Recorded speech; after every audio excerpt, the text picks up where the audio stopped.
नमस्कार प्यारे दोस्तों। आशा करता हूँ आप खुशी होंगे, सुखी होंगे और मस्त होंगे।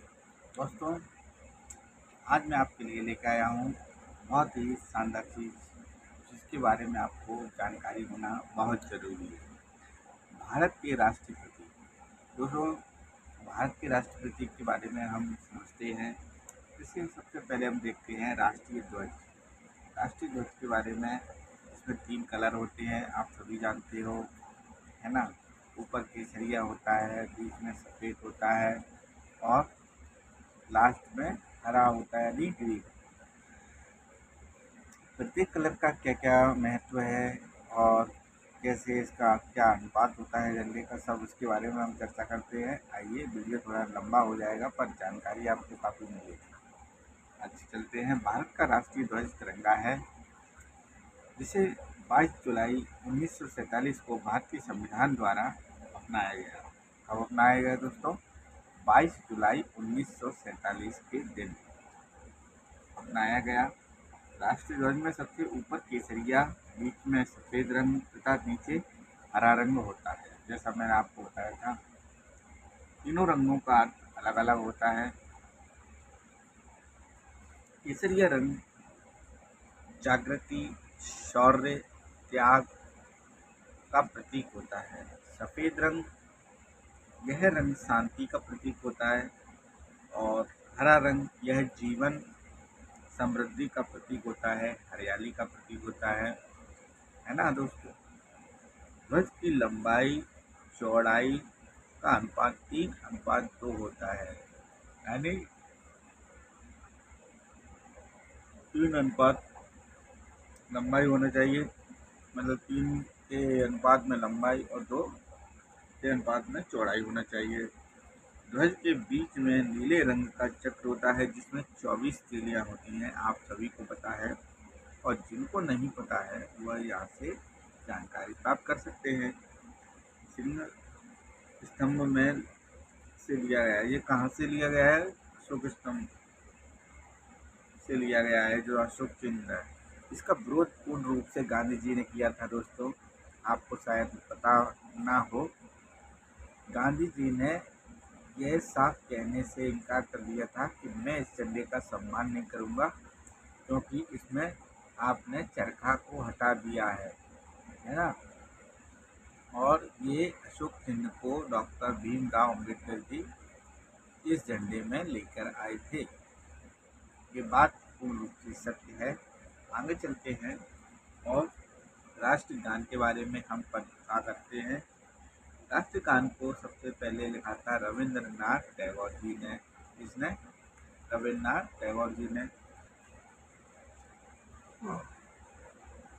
राष्ट्रगान जन गण मन अधिनायक जय। जन यानी लोग, गण यानी इकट्ठे हो जाते हैं, गण बन जाता है। जन गण मन, जन सारे लोग, गण बना के मन से, जन गण मन अधिनायक जया हो। अधिनायक जया हो। जो अधिनायक आ रहे हैं, अंग्रेज आ रहे हैं, अंग्रेजों के स्वागत के लिए तो लिखा गया था ये, अधिनायक आपकी जय हो, मतलब जो अंग्रेज आ रहे हैं उनके सम्मान में आपकी जय हो। जन गण मन अधिनायक जय हे, भारत भाग्य विधाता। भारत क्या है? भाग्य विधाता। पंजाब सिंध गुजरात मराठा द्रविड़ उत्कल गंगा, मतलब पंजाब, सिंधु, गुजरात, मराठा, है ना। जो सिंधु क्षेत्र है उस समय पाकिस्तान वगैरह इसी में थे, अब अलग हो गए हैं। तो ये अलग अलग उत्कल यानी उड़ीसा की तरफ। तो ये पूरे भारत का वर्णन इसमें बताया गया है और अंग्रेजों के सम्मान में लिखा गया था। अब आगे चलते हैं, इसके बारे में और भी जानकारी लेते हैं। भारत के राष्ट्रगान के रूप में स्वीकार किया गया। राष्ट्रगान को 24 जनवरी 1950 को संविधान सभा द्वारा अंगीकृत किया गया था। गान को सर्वप्रथम 1911 में भारतीय राष्ट्रपति कांग्रेस के कलकत्ता अधिवेशन गाया गया था। यह जनवरी 1912 में तत्वबोधिनी नामक पत्रिका में भारत भाग्य विधाता के नाम से प्रचलित हुआ। आइए, 1919 में राष्ट्रगान का अंग्रेजी में अनुवाद। सबसे महत्वपूर्ण बात आ गई दोस्तों, अंग्रेजी में अनुवाद सबसे पहले राष्ट्रगान का किसने किया था, आप बताइए। रविन्द्रनाथ टैगोर जी ने किया था और इसका नाम रखा था मॉर्निंग सॉन्ग ऑफ इंडिया। क्या नाम था, मॉर्निंग सॉन्ग ऑफ इंडिया। अब हम बात करेंगे राष्ट्रीय गीत के बारे में। मतलब जितनी भी राष्ट्रीय चीज़ें हैं हमारे भारत की, उनके बारे में हमें आम नागरिक होने के कारण हमें यह चीज़ें पता होना चाहिए, क्योंकि हम भारत में रह रहे हैं। तो राष्ट्रगीत के बारे में समझते हैं। हमारा राष्ट्रगीत क्या है, सबसे पहले तो हमें यही पता होना चाहिए। हमारा राष्ट्रगीत है वंदे मातरम, जिसके रचयिता श्री बंकिम चंद्र चटर्जी हैं। राष्ट्रगीत को 24 जनवरी 1950 को अपनाया गया था। इसे गाने में लगभग कितना समय लगता है, 65 सेकंड का समय लगता है दोस्तों। ये वीडियो मैं रात को शूट कर रहा हूँ, काफ़ी थक चुका हूँ और बीच में नींद भी आ जाती है। कोई बात नहीं, आपके लिए ऐसी हज़ारों नींदें कुर्बान है। और जानकारी सही व्यक्ति तक और सही जानकारी पहुँचे, तो इससे अच्छा सौभाग्य मेरे लिए और कुछ नहीं होगा। धन्यवाद। आप ऐसे ही वीडियो को देखते रहो, लाइक करते रहो, हमें बहुत अच्छा लगता है। और भी अगर आपको और भी वीडियो चाहिए इस प्रकार के जानकारी से भरे, तो हमें बताएं ज़रूर कमेंट में। हम राष्ट्रगीत के बारे में पढ़ते हैं। इसे गाने में 65 सेकंड का समय लगता है।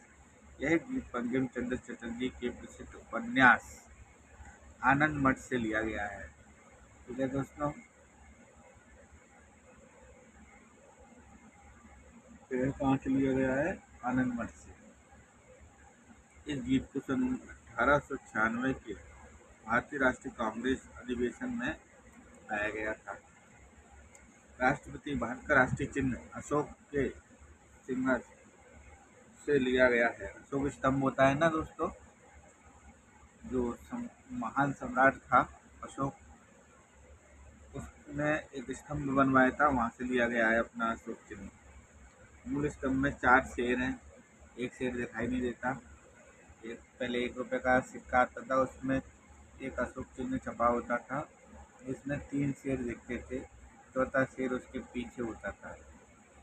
ठीक है, इसके शेर के नीचे होता था हाथी, घोड़ा, सांड।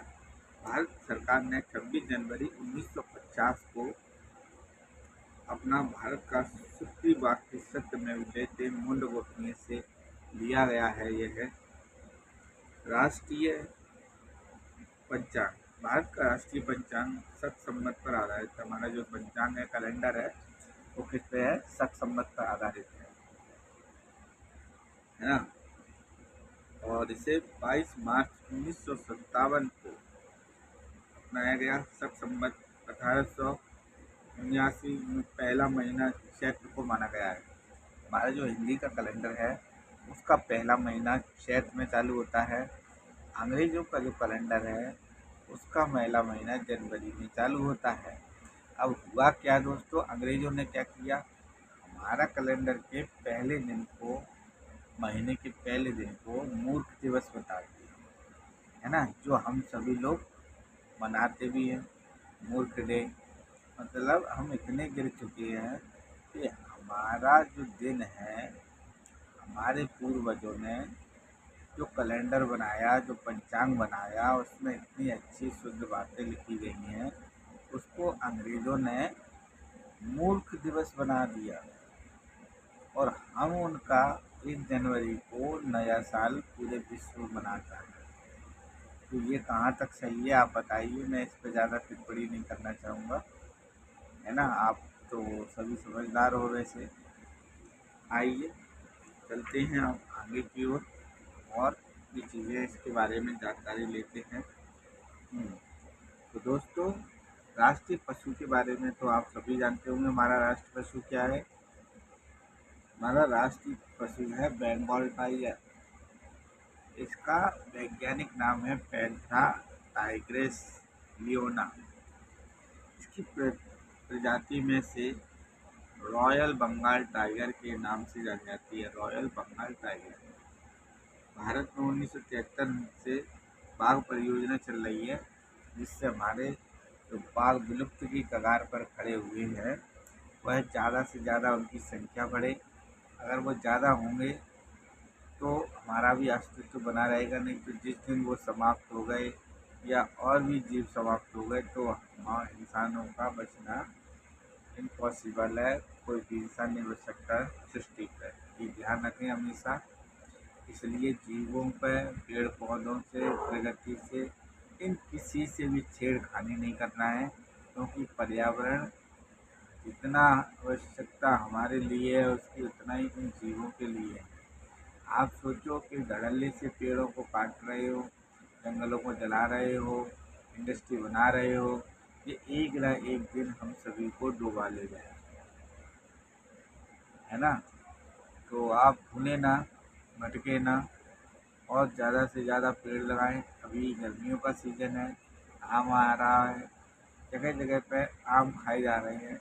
तो आपके घर में भी आम आया होगा, आम की गुठली निकली होगी, उस गुठली को इकट्ठा कर लो, बहुत सारी गुठलियों को, और बरसात के समय आप उन गुठलियों को ज़मीन में जिस जगह पर पेड़ पौधे नहीं लगे हैं वहाँ पर लगा दीजिए। एक ऐसा समय आएगा उन गुठलियों में से नन्हे नन्हे छोटे छोटे पेड़ आम के निकलने लगेंगे, अंकुर, है ना। तो ये आइडिया आपको कैसा लगा, इसको भी आप शेयर करें दोस्तों से और ज़्यादा से ज़्यादा लगाएं। आइए अब हम पढ़ते हैं राष्ट्रीय पक्षी के बारे में। भारत का राष्ट्रीय पक्षी आप सभी जानते हैं मोर है। इसको मयूर भी कहा जाता है ना। इसे पावो क्रिस्टेटस, पावो क्रिस्टेटस मतलब होता है, इसका वैज्ञानिक नाम है ये। बहुत ही सुंदर पक्षी है। नर मोर के पंख होते हैं दोस्तों, आपको ये भी शायद पता हो कि नहीं। गांव के लोग तो लगभग सभी जानते हैं। जो नर मोर होता है तो काफ़ी सुंदर लगता है। तो उसके पंख होते हैं, जो नृत्य करता है, डांस दिखाता है, आपको मग्न मुक्त कर देता है। इतना सुंदर पक्षी संसार में मुझे और कोई नहीं दिखाई दिया सिवाय मोर की। श्री कृष्ण का भी प्रिय है। भगवान श्री कृष्ण अपने अपने मुकुट पर विराजमान कराते हैं उसके पंख को। बताइए कितना प्रिय है। तो देखिए आजकल इसका हो क्या रहा है कि धड़ल्ले से चाइना है या अदर देश है उसको काट रहे, मार रहे। ऐसा नहीं करना है, ठीक है। राष्ट्रीय पुष्प, राष्ट्रीय पुष्प क्या है? पुष्प यानी फ्लावर। हमारा राष्ट्रीय पुष्प है कमल। क्या है? कमल। दोस्तों मुझे बहुत नींद आ रही है, तभी मैं वीडियो बना रहा हूँ आपके लिए। आंखों में नींद भरी हुई है मेरे, अब मेरी मजबूरी है। आज मैं वीडियो नहीं बनाऊँगा तो फिर जीवन भर अंधेरा रहेगा, पूरे जीवन में अफसोस रहेगा कि आज मैं जग जाता तो कुछ बन जाता और आपके लिए भी कुछ नई जानकारी दे देता। इसलिए सोना नहीं है, कुछ भी हो जाए आपके लिए वीडियो बनाना है। और आप भी मुझसे वादा करो कि आपको भी वीडियो देखना है, सुनना है, और प्रेरित होकर चाहे मुझसे या और किसी से वीडियो ज़रूर बनाना है। हार नहीं मानना है, और पर डे जब तक आपको सफलता ना मिल जाए तब तक आप इसको बनाते रहना, क्योंकि हमारे अपने ही हमें धोखा दे रहे हैं। आपके पीठ पीछे चुगली करते हैं, आपको अपमानित करते हैं। वो ऐसा नहीं होना चाहिए। आइए हम यहाँ और भी पढ़ते आगे क्या है। राष्ट्रीय धरोहर पशु, राष्ट्रीय धरोहर पशु के बारे में आप जानते हो? कौन है बताइए? हाथी। हाथी विशालकाय जीव होता है सृष्टि पे, धरती पे, स्थल पर। और अगर जल की बात करी जाए तो ब्लू व्हेल, इसका 30 हाथियों के बराबर वजन होता है। कितने? 30 हाथियों के बराबर। ब्लू व्हेल बहुत बहुत बड़ी होती है, उसे बहुत जगह की आवश्यकता होती है ना। तो राष्ट्रीय धरोहर पशु कौन है उनका? हाथी है। 31 अगस्त 2010 को बताया। आइए अब राष्ट्रीय जलीय जीव के बारे में चर्चा करते हैं। राष्ट्रीय जलीय जीव क्या है? 5 अक्टूबर 2009 को डॉल्फिन को राष्ट्रीय जलीय जीव घोषित किया गया। यह केवल शुद्ध और मीठे पानी में ही पाई जाती है। मतलब ऐसा नहीं है कि खारे पानी में पाई जाती हो, यह शुद्ध एकदम साफ पानी में पाई जाती है। इसमें से गंगा का जल है और एक चंबल का। चंबल नदी मुरैना की तरफ बहती है और गंगा का जल भी पवित्र होता है, साफ होता है। पर असामाजिक तत्व हैं, इसमें कुछ ना कुछ डालते रहते हैं, गंदगियाँ फैलाते रहते हैं। अब कुछ लोग अपवाद भी रहते हैं, मतलब ये गंदगी कौन समझाए नहीं। सरकार समझा समझा के बोर्ड लगा लगा के थक गई, आम इंसान थक गए। यह केवल शुद्ध और मीठे पानी में ही पाई जाती है, इसलिए यह गंगा और चंबल में ही पाई जाती है। राष्ट्रीय नदी, राष्ट्रीय नदी क्या है? हमारी राष्ट्रीय नदी है गंगा, जिसकी हम चर्चा कर रहे थे अभी। 4 नवंबर 2008 को 2510 किलोमीटर लंबी गंगा नदी को भारत की राष्ट्रीय नदी घोषित किया गया था। बैक्टीरिया फेज पाया जाता है इसमें, जिसके कारण इसका पानी सड़ता नहीं है, कई सालों तक रखे रहो। इसकी संपूर्ण जानकारी, इसकी संपूर्ण लंबाई कितनी है दोस्तों? 2525 किलोमीटर। 2525 किलोमीटर इसकी लंबाई है। यह भागीरथी के नाम से भी जानी जाती है, क्योंकि भागीरथ ने ही इसको स्वर्ग से जमीन पे धरती लोक में, मृत्यु लोक में बुलाया था तपस्या करके। और इसका भार कोई सहन करने वाला नहीं था गंगा का, तो उसने फिर भगवान शिव के लिए तपस्या करी, शिव को मनाया। भगवान शिव शंभू को मनाया और हाथ जोड़े प्रार्थना की कि आप कृपया, गंगा स्वर्ग लोक से आ रही हैं तो आप उनको अपनी जटाओं में धारण करेंगे, जिससे पृथ्वी ना फटे। तो उन्होंने ऐसा ही किया, गंगा जी को अपनी जटाओं में धारण कर लिया और वहीं से फिर गंगा निकलने लगी। ऐसा कहा जाता है, मान्यता है ना। आइए अब पढ़ते हैं हम क्या। राष्ट्रीय मुद्रा 15 जुलाई 2010 को IIT का एक लड़का था, है ना, एक छात्र था, उसका नाम जी उदय कुमार था। बहुत आ रही है। डिजाइन उसी ने डिजाइन किया था। प्रतीक चिन्ह जो देवनागरी लिपि के आर तथा रोमन लिपि के आर से मिलकर बना है। राष्ट्रीय वृक्ष क्या है हमारा? बरगद, फाइकस बेंथालेसिस। इसमें जड़ों की अधिक लंबाई होती है। राष्ट्र फल है हमारा आम, इसका रंग पीला होता है, मीठा खट्टा कई तरह का पाया जाता है। राष्ट्रीय वाक्य हमारा सत्यमेव जयते, अशोक चक्र के जो नीचे लिखा रहता है। राष्ट्रीय भाषा क्या है हमारी? देवनागरी लिपि से ली गई है। पहले तो हिंदी 14 सितंबर को हिंदी को दिवस के रूप में घोषित कर दिया। हिंदी विश्व की लगभग 3000 भाषाओं में से एक भाषा है। 3000 भाषाओं में कितनी भाषा है? हिंदी का विकास की अगर बात करें हम, तो संस्कृत पहले थी, फिर पाली, प्राकृत, अपभ्रंश, अवहत, प्राचीन, प्रारंभिक हिंदी। अब जो हिंदी चल रही है वो आधुनिक हिंदी है। भारत का भारत की राष्ट्रीयता भारतीय है। भारत का राष्ट्रीय नारा क्या है? सर्वमय जयते। राष्ट्रीय पुरस्कार, हमारा राष्ट्रीय पुरस्कार भारत रत्न है। पीपल के पत्ते के बीच में सूर्य की आकृति पाई जाती है।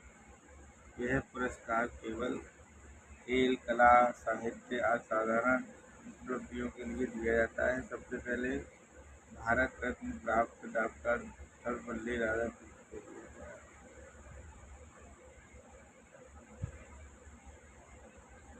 गया। आइए, हमारा राष्ट्रीय लिपि क्या है? देवनागरी लिपि। और राष्ट्रीय राजधानी दिल्ली है। राष्ट्रीय विदेश नीति गुटनिरपेक्ष नीति क्या है? गुटनिरपेक्ष नीति है। भारत का राष्ट्रीय सूचना पत्र है श्वेत पत्र। राष्ट्रीय खेल हमारा है हॉकी, उसमें 11 खिलाड़ी होते हैं। राष्ट्रीय पिता महात्मा गांधी। राष्ट्रीय मिठाई क्या है? जलेबी है। और मैं जलेबी पढ़ रहा हूँ क्योंकि बहुत टाइम हो चुका है दोस्तों। भारत में राष्ट्रीय कवि का नाम क्या है? मैथिली शरण है। आपको सम्मान देते हैं वो। तो यह वीडियो आपको कैसा लगा? अगर अच्छा लगा हो, आपके दिल को छू जाए, तो इसे लाइक, फॉलो, कमेंट, शेयर जरूर किया करो दोस्तों। इससे हमें हौसला मिलता है और आपके लिए ऐसे ही वीडियो लाते रहेंगे। धन्यवाद। शब्बा खैर। Good night. बाय।